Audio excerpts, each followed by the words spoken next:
আসসালামু আলাইকুম রহমতুল্লাহি ওবরাকাতুহু। রমাদান করিম, রমাদান মুবারক। ইনআলহামদুলিল্লাহ ওয়াসসালাতু ওয়াসসালামু আলা রাসূলিল্লাহ ওয়া বা'দ। প্রিয় দর্শক, আরকাম বিল্ডার্স নিবেদিত রমাদানের আড্ডা অনুষ্ঠান থেকে আপনাদের সকলকে স্বাগত জানাই আজকের এই অনুষ্ঠানে। প্রিয় দর্শক, সহযোগী স্পন্সর হিসেবে আছেন ইসলামী ব্যাংক বাংলাদেশ, আছেন সিনবাদ রিসোর্ট লিমিটেড, আছেন জেনিত ইসলামী লাইফ ইন্স্যুরেন্স কোম্পানি লিমিটেড, আছেন দেশ বাংলা হাউজিং লিমিটেড এর সৌজন্যে। প্রিয় দর্শক, আমরা এই অনুষ্ঠানে একজন কারির কেরাত শুনে থাকি, একজন ইসলামী স্কলার, তিনি কোরআন এবং সুন্নাহর গল্প আমাদেরকে শোনায়, এবং একজন নাশিদ শিল্পী আমাদেরকে ইসলামিক নাশিদ শুনিয়ে থাকেন।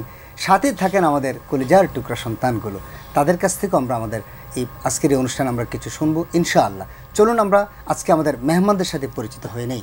আমাদের সর্বডানে আছেন ঐতিহ্যবাহী তামিল মিল্লাত কামিল মাদ্রাসা ঢাকার সম্মানিত ওস্তাদ, অসংখ্য গ্রন্থের প্রণেতা শেখ মোহাম্মদ আব্দুল জব্বার। আসসালামু আলাইকুম ওয়া রাহমাতুল্লাহি ওয়া বারাকাতুহু। ওয়া আলাইকুম আসসালাম ওয়া রাহমাতুল্লাহ। প্রিয় দর্শক, আমাদের সাথে কোরআন মাজিদ থেকে তেলাওয়াত শোনাবেন কারি মহিউদ্দিন বিন আব্দুল হান্নান। আসসালামু আলাইকুম ওয়া রাহমাতুল্লাহি ওয়া বারাকাতুহু। এবং আমাদেরকে আজকে ইসলামিক নাশিদ শোনাবেন আমাদের নাশিদ শিল্পী হাফেজ মাওলানা নূর হোসাইন। আসসালামু আলাইকুম ওয়া রাহমাতুল্লাহি ওয়া বারাকাতুহু। প্রিয় দর্শক, আমাদের সাথে ছোট্ট কিছু বন্ধু আছেন, চলুন আমরা তাদের নামগুলো একটু শুনে নেই। আমাদের সাথে আছেন জুবায়ের হাসান, আছেন কাউসার আহমেদ, আছেন মেহরান তাজমিল, আছেন রোহান আবদুল্লাহ, আছেন রানিয়া তাসনুভা। আমাদের এই ছোট্ট বন্ধুরাও আজকে আমাদের সাথে পারফর্ম করবেন ইনশাআল্লাহ। চলুন আমরা আমাদের অনুষ্ঠানের মূল পর্বে প্রবেশ করি। শুরুতেই কোরআন মাজিদ থেকে তেলাওয়াত করছেন কারি মহিউদ্দিন বিন আব্দুল হান্নান। আউযু বিল্লাহি মিনাশ শাইতানির রাজীম। বিসমিল্লাহির রাহমানির রাহিম।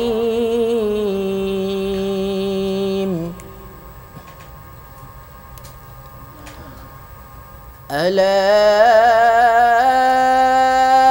ইন্না আউলিয়া আল্লাহি লা খাউফুন আলাইহিম ওয়া লা হুম ইয়াহজানুন।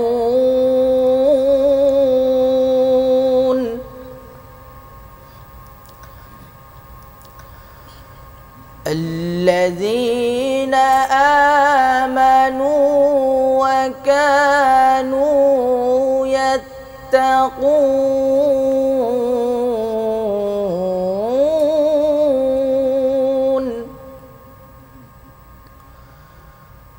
لهم البشرى في الحياة الدنيا وفي الآخرة لا تبديل لكلمات الله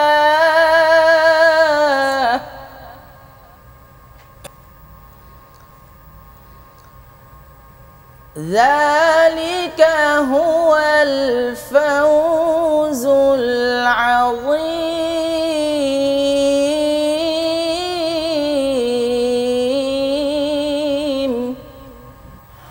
ولا يحزنك قولهم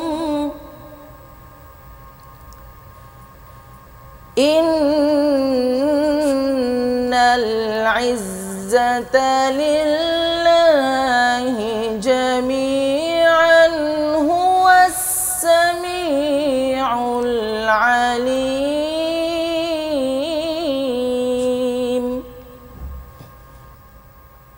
ولا يحزنك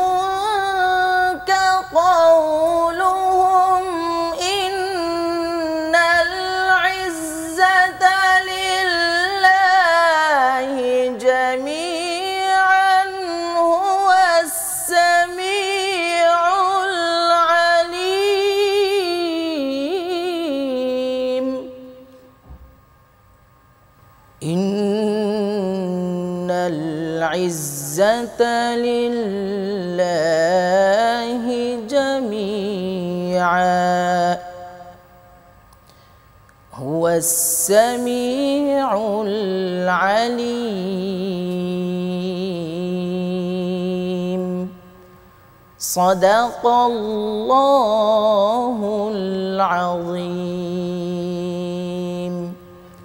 মাশাআল্লাহ, আমরা কোরআন মাজিদ থেকে তেলাওয়াত শুনলাম আমাদের সম্মানিত অতিথির কাছ থেকে। প্রিয় দর্শক, এবার আমরা কোরআন মাজিদ থেকে কোরআনের গল্প শুনতে চাই শেখ আব্দুল জব্বারের কণ্ঠে। বিসমিল্লাহ আলহামদুলিল্লাহ ওয়াসসালাতু ওয়াসসালামু আলা রাসূলিল্লাহি ওয়া বাদ। ছোট্ট বন্ধুরা, আমরা কোরআনের একটা গল্প শুনে আসি। সূরা লোকমান নাম শুনেছি আমরা, তাই না? সূরা লোকমান। লোকমান আলাইহিস সালাতু ওয়াসসালাম ছিলেন আল্লাহর অনেক বড় এক ওলি। তিনি নবী ছিলেন না। বিশুদ্ধ বক্তব্য অনুযায়ী 25 জন নবী রাসূলের নাম কোরআনে উল্লেখ করা হয়েছে। আর লোকমানের নাম উল্লেখ করা হয়েছে, উনি আল্লাহর একজন কী ছিলেন? খালেস বান্দা ছিলেন। তিনি তার সন্তানকে খুব কাছে টেনে অত্যন্ত প্রিয়ভাবে কতগুলো উপদেশ দিলেন। রব্বুল আলামিনের কাছে এত পছন্দ হয়েছে, উপদেশগুলো তিনি সূরা লোকমানে এক এক করে উল্লেখ করেছেন। সুবহানাল্লাহ বিহামদিহি।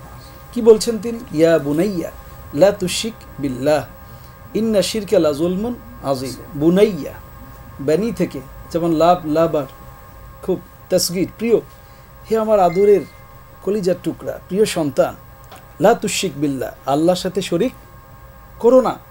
ইন্না শিরকা লা যুলমুন আযীম, নিঃসন্দেহে আল্লাহর সাথে শিরক করাটা এটা মস্ত বড় জুলুম, মহা অত্যাচার, মহা জুলুম। কেননা রব্বুল আলামিন আমাদের সৃষ্টি করেছেন কেন? তার ইবাদত করার জন্য। ইবাদত করতে হবে শুধু কার জন্য? আল্লাহর জন্য। এখন আমি সালাত পড়ছি এই জন্য যে মানুষ আমাকে ভালো বলবে, তাহলে আমার উদ্দেশ্যটা নষ্ট হয়ে যাচ্ছে। আমি নামাজ পড়ব যেন আল্লাহ আমাকে ভালোবাসে, তাই না? আমি রোজা রাখবো কেন? যেন আল্লাহর কাছে আমি প্রিয় হই। মানুষ ভালো বলবে যে ছোট্টবাবু রোজা রেখেছে। যদি এভাবে আমি মানুষের খুশির জন্য রোজা রাখি, এটা হবে শিরক। তাহলে আমরা যে কাজ করব কার জন্য করব? আল্লাহর জন্য করব। অনেক সময় আমরা যখন নামাজ আদায় করতে থাকি, আমার যখন দৃষ্টিতে আসে যে কেউ আমার সালাতকে খুব খেয়াল করছে, তখন সেজে গুজে নামাজটা আমি পড়ি, মনোযোগ দিয়ে পড়ি। এটাই শিরক। মানুষ দেখুক আর না দেখুক, কে দেখছে? আল্লাহ দেখছে। অতএব আমার সকল ইবাদত, আনুগত্য, দাসত্ব, আবেদন, কামনা, বাসনা, হৃদয়ের প্রত্যেকটি কথা, আমার প্রত্যেকটি প্রত্যাশা, চোখের চাহনি কার কাছে? আল্লাহর কাছে। এটার নাম হলো কি? তাওহীদ। এটাই হচ্ছে কি? একত্ববাদ। এটা হচ্ছে আল্লাহর জন্য। সেটি আল্লাহ সূরা জারিয়াতে বলেছেন, ওয়ামা খালাকতুল জিন্না ওয়াল ইনসা ইল্লা লিয়াবুদুন। আমি জিন আর ইনসানকে, জিন আর মানুষকে কেবল সৃষ্টি করেছি কার জন্য? ইবাদতের জন্য। আল্লাহ বলছেন ওখানে কিন্তু ইল্লা লিয়াবুদু নি, নুনের নিচে জের না, তো আমার দাসত্ব এটা লিওয়াহিদু। তাহলে আমরা এখন রমাদান মাসে যে আমরা সিয়ামগুলো পালন করব, তারাবির সালাত আদায় করব, কোরআন তেলাওয়াত করব, এবং রমজান মাসের বাহিরেও যত ইবাদত করব কার জন্য? আল্লাহর জন্য। সেটাই তার প্রিয় সন্তানকে লোকমান আলাইহিস সালাম কাছে বসিয়ে খুব আদরের সাথে বলছেন, ইয়া বুনাইয়া, হে আমার প্রিয় সন্তান, লা তুশরিক বিল্লাহ, আল্লাহর সাথে শরীক করো না, আল্লাহর সাথে অংশীদার সাব্যস্ত করো না। ইন্না শিরকা লা যুলমুন আযীম, নিঃসন্দেহে শিরক হচ্ছে মস্ত বড় একটা জুলুম। আর আল্লাহর হকই হচ্ছে আমরা আল্লাহর ইবাদত করব, তবে সেই ইবাদতে কাউকে শরীক করব না। তাহলে এখন যদি কেউ তোমাকে বলে যে তুমি সালাম দাও, মানুষ তোমাকে ভালো বলবে, এটা কি ভালো কথা বলেছে? খারাপ কথা বলেছে। তুমি সালাম দাও, আল্লাহ তোমাকে ভালোবাসবে। কথা কি বোঝা গেল? আমরা মানুষের ভালোবাসার জন্য ইবাদত করব না। কার জন্য করব? আল্লাহর জন্য করব। তাহলে রোজা রাখবো কার জন্য? আল্লাহর জন্য। কোরআন তেলাওয়াত আল্লাহর জন্য। তারাবি সালাত আমরা আদায় করব, আমরা যতখানি সম্ভব চেষ্টা করব ভালো কাজ করার জন্য। সব কিছু কার জন্য? আল্লাহর জন্য। গল্পের শিক্ষাটা হচ্ছে, মানুষ যদি আল্লাহ সন্তুষ্টির পাশাপাশি সৃষ্টি কারো সন্তুষ্টি, কারো মনোরঞ্জন, কারো আকাঙ্ক্ষা পূরণের চেষ্টা করে, সে ইবাদতটা কি হয়ে যায়? বাতিল হয়ে যায়। আল্লাহ সে ইবাদত কবুল করেন না। অতএব আমাদের সকল ইবাদত খালেসভাবে, খাঁটিভাবে আল্লাহর জন্যই হোক। জাযাকাল্লাহ। ছোট্ট বন্ধুরা, আমরা তো আমাদের ওস্তাদের কাছ থেকে একটা চমৎকার গল্প শুনলাম। আমরা আরেকটা হাদিসের গল্প শুনবো বিরতির পরে। কেমন? আমরা একটা বিরতি নিয়ে আসি, তারপর আমরা আবার শুনবো। প্রিয় দর্শক, আপনারা দেখছেন আরকাম বিল্ডার্স নিবেদিত রমাদানের আড্ডা অনুষ্ঠানটি। সহযোগী স্পন্সর ইসলামী ব্যাংক বাংলাদেশ লিমিটেড, আমাদের জেনিত ইসলামী লাইফ ইন্স্যুরেন্স কোম্পানি লিমিটেড, আছেন আমাদের সাথে সিনবাদ রিসোর্ট লিমিটেড এবং দেশ বাংলা হাউজিং লিমিটেডের সৌজন্যে ছোট্ট একটি বিরতিতে যাচ্ছি। বিরতির পর ফিরে আসছি। আশা করছি আপনারা আমাদের সাথেই থাকবেন। আসসালামু আলাইকুম রহমতুল্লাহি ওয়া বারাকাতুহু। প্রিয় দর্শক, বিরতির পর আবারও আপনাদেরকে স্বাগত জানাই আরকাম বিল্ডার্স নিবেদিত রমাদানের আড্ডা অনুষ্ঠানে। সহযোগী স্পন্সর হিসেবে আছেন ইসলামী bank Bangladesh limited, Sinbad resource limited, আছেন জেনিত ইসলামী লাইফ ইন্স্যুরেন্স কোম্পানি লিমিটেড এবং দেশ বাংলা হাউজিং লিমিটেডের সৌজন্যে। প্রিয় দর্শক, আমরা কোরআন মাজিদের গল্প শুনেছি, এবারে শুনতে চাই হাদিসের গল্প। শোনাবেন শেখ আব্দুল জব্বার। ছোট্ট বন্ধুরা, সত্যি এটা কেমন হবে যে তুমি যদি সত্যি সত্যি শয়তানকে ধরে ফেলো, ঠিক মানুষের মতো বেঁধে ফেলো, তাকে টেনে হেঁচড়ে যদি তুমি নিয়ে যেতে চাও। এমন একটি ঘটনা ঘটেছিল রাসূলুল্লাহ সাল্লাল্লাহু আলাইহি ওয়াসাল্লামের সময়ে। তিনি এক যুদ্ধের কিছু মালামাল গনিমতের মাল পাহারার জন্য আবু হুরায়রা রাদিয়াল্লাহু তাআলা আনহুকে দায়িত্ব দিলেন। রাতের বেলা তিনি খুব সজাগ হয়ে দায়িত্ব পালন করছেন। হঠাৎ দেখা গেল যে একজন ব্যক্তি এসে কতগুলো খেজুর তার পকেটে ভরে নিচ্ছে। আবু হুরায়রা তাকে ধরে ফেললেন, থামালেন, তুমি কেন এগুলো নিচ্ছ? আল্লাহ রাসূল এটা বন্টন করেননি। তো বলছে আমার পরিবার খুব অভুক্ত অভাবী, আমি আসলে না খেয়ে আছি। তো বলছে না, এটা নেয়ার কোনো সুযোগ নেই। তো বলছে তাহলে আমাকে ছেড়ে দাও, আমি আর আসবো না, ছেড়ে দিল। আবু হুরায়রা রাদিয়াল্লাহু তাআলা আনহু ফজর সালাত আদায়ের পর আল্লাহ রাসূল জিজ্ঞেস করলেন, কি ব্যাপার আবু হুরায়রা, কার সাথে সাক্ষাৎ করেছো? সে কিন্তু আবার আসবে। আবু হুরায়রা নীরব রইলেন, কিছুই বললেন না। ঠিক পরদিন রাতের বেলা আবারও তাকে একই অবস্থায় ধরলেন এবং সে অনেক অভাবের কথা বলল এবং অনেক কারণ টারণ দেখিয়ে সে বলল, আমি আর আসবো না, আমার ওয়াদাটা হয়ে গেছে, রক্ষা করতে পারিনি, আমি এখন বলছি আর আসবো না, ছেড়ে দাও। আবু হুরায়রা তাকে ছেড়ে দিলেন। তিনি ছিলেন খুব দয়ালু। ফজর সালাতের পর রাসূলুল্লাহ সাল্লাল্লাহু আলাইহি ওয়াসাল্লাম আবার বললেন, আবু হুরায়রা সে কিন্তু আবার আসবে। তৃতীয় দিন ঠিকই আবু হুরায়রা রাদিয়াল্লাহু তাআলা আনহু এই শয়তানকে গনিমতের মাল নেওয়া অবস্থায় ধরলেন এবং বললেন, আজকে তোমাকে আমি কোনোভাবে ছাড়ছি না, তোমাকে রাসূলের কাছে নিয়ে যাব। টেনে হেসে তাকে নিয়ে রওনা হয়ে গেল। কিছু দূর যাবার পর সেই ব্যক্তি বলল যে, আবু হুরায়রা শোনো, তুমি আমাকে ছেড়ে দাও, আমি তোমাকে এমন একটা কথা বলে দিচ্ছি যে কথা শুনলে তুমি অনেক বিরাট কিছু অর্জন করতে পারবে, আর আমি হলাম মূলত শয়তান, আমাকে তুমি ছেড়ে দাও। আবু হুরায়রা বললেন, না, তোমাকে ছাড়ার কোনো সুযোগই নাই।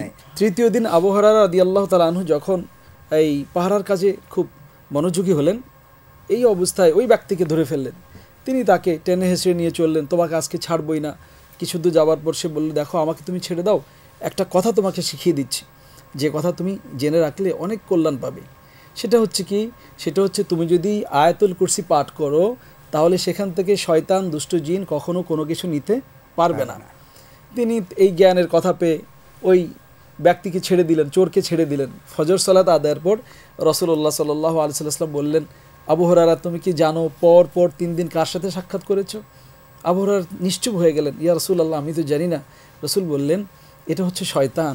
আবু হুরায়রা আশ্চর্য হয়ে গেলেন, বললেন, সে মিথ্যাবাদী হলো, কথাটা সত্য বলেছে। অতএব আয়াতুল কুরসি সূরা আল বাকারার 255তম আয়াত কোরআন পাকের অত্যন্ত গুরুত্বপূর্ণ একটি ফজিলত না বললেই নয়। রাসূলুল্লাহ সাল্লাল্লাহু আলাইহি ওয়াসাল্লাম বলেছেন, যে ব্যক্তি আয়াতুল কুরসি পাঠ করবে তার জান্নাতে যাবার জন্য একটি বাধা রয়েছে, সেটা হলো তার মৃত্যু। অতএব আমরা এই আয়াতুল কুরসিকে সবসময় ধারণ করব, এটা ইসমে আজম, এটা অত্যন্ত গুরুত্বপূর্ণ এক বিষয়। জাযাকাল্লাহ। তোমরা তো বুঝতে পারছো না বন্ধুরা যে আমাদের উস্তাদ আমাদেরকে যে গল্পটা শোনালেন কেমন। ধন্যবাদ শেখ আব্দুল জব্বার আপনাকে। প্রিয় দর্শক, আমরা এবারে শুনতে চাই ইসলামিক নাশিদ। আমাদেরকে ইসলামিক নাশিদ শোনাবেন আমাদের হাফেজ মাওলানা নূর হোসাইন। আমারি জীবন তোমার রঙে দাও রাঙিয়ে দাও, আমারি জীবন তোমার রঙে দাও রাঙিয়ে দাও, হেরার আলোয় পাপের কালো নাও মুছিয়ে নাও, আমারি জীবন তোমার রঙে দাও রাঙিয়ে দাও। চাইনি কিছু তবুও তুমি করলে সবই দান, মনের সে তার জুড়ে বাজে তোমার নামের গান, সরল সঠিক পথে চলার আলো তুমি দাও, হেরার আলোয় পাপের কালো নাও মুছিয়ে নাও, আমারি জীবন তোমার রঙে দাও রাঙিয়ে দাও। মাশাআল্লাহ, আমরা একটি ইসলামিক নাশিদ শুনলাম। আমাদের এবার আমরা ছোট্ট বন্ধুদের কাছ থেকে কিছু শুনতে চাই। আমাদের প্রথমে আমি আবৃত্তি নিয়ে আসার জন্য অনুরোধ জানাচ্ছি মেহরান তাজমিল। মেহরান তাজমিলকে আবৃত্তি করার জন্য অনুরোধ জানাচ্ছি। আমি আপনাদের সামনে একটি কবিতা আবৃত্তি করব। কবিতাটির নাম শৈশবে নূর নবী। কবিতাটি লিখেছেন কবি ফররুখ আহমদ। মা আমিনার নয়নমণি, শোনেন নতুন পথে ধ্বনি, সব মানুষের ধ্যানের ছবি, ধাত্রীগৃহে যান সে নবী। শিশু নবীর হাসির ছটায় রবি শশী ম্লান হয়ে যায়, ধাত্রীমা ও বোনের কোলে বারেন নবী স্নেহের দোলে। পায়ে চলার সময় এলে বেড়ান তিনি মাঠে খেলে, রাখাল সেজে রাখাল শনে বেড়ান তিনি আপন মনে। দিনের পরে দিন চলে যায়, মাসের পরে বছর ফুরায়, আবার নবী আসেন ফিরে সেই চেনা ঘর আপন নিরে। মা আমিনার সেই না ঘরে হাজার মানিক মুক্তা ঝরে, বিজলি আলোয় ঝিলমিলিয়ে সুখের সেদিন যায় মিলিয়ে। সেই শিশুকে একলা রেখে মা দাদা যান দুনিয়া থেকে, শিশু নবী সব হারায়ে বারেন শত দুঃখের ছায়। মাশাআল্লাহ, মাশাআল্লাহ। এই পর্যায়ে আমরা একটু আবৃত্তি শুনতে চাই রোহান আব্দুল্লাহর কাছে। রোহান আব্দুল্লাহ আমাদেরকে একটা আবৃত্তি শোনাবে। আবৃত্তি করছি কবি সুফিয়া কামাল রচিত বৈজ্ঞানিক। মাগো আমায় দেখাস নে আর চুচুপুরির ভয়, আজকাল আর আমি তোমার ছোট্ট খোকা নয়। কাজকর্ম লেখাপড়া খুব ফেলেছি শিখে, এবার থেকে মনটা দিব আবিষ্কারের দিকে। কাগজ দিয়ে উড়োজাহাজ বানাই কত রোজ, তুই মা শুধু রাত্রে জানিস রাখিস কিসের খোঁজ। রেলগাড়ি আর মোটর গাড়ি বানানো খুব সোজা, লোহারক্কর ওইসব যদি এনে দাও এক বোঝা।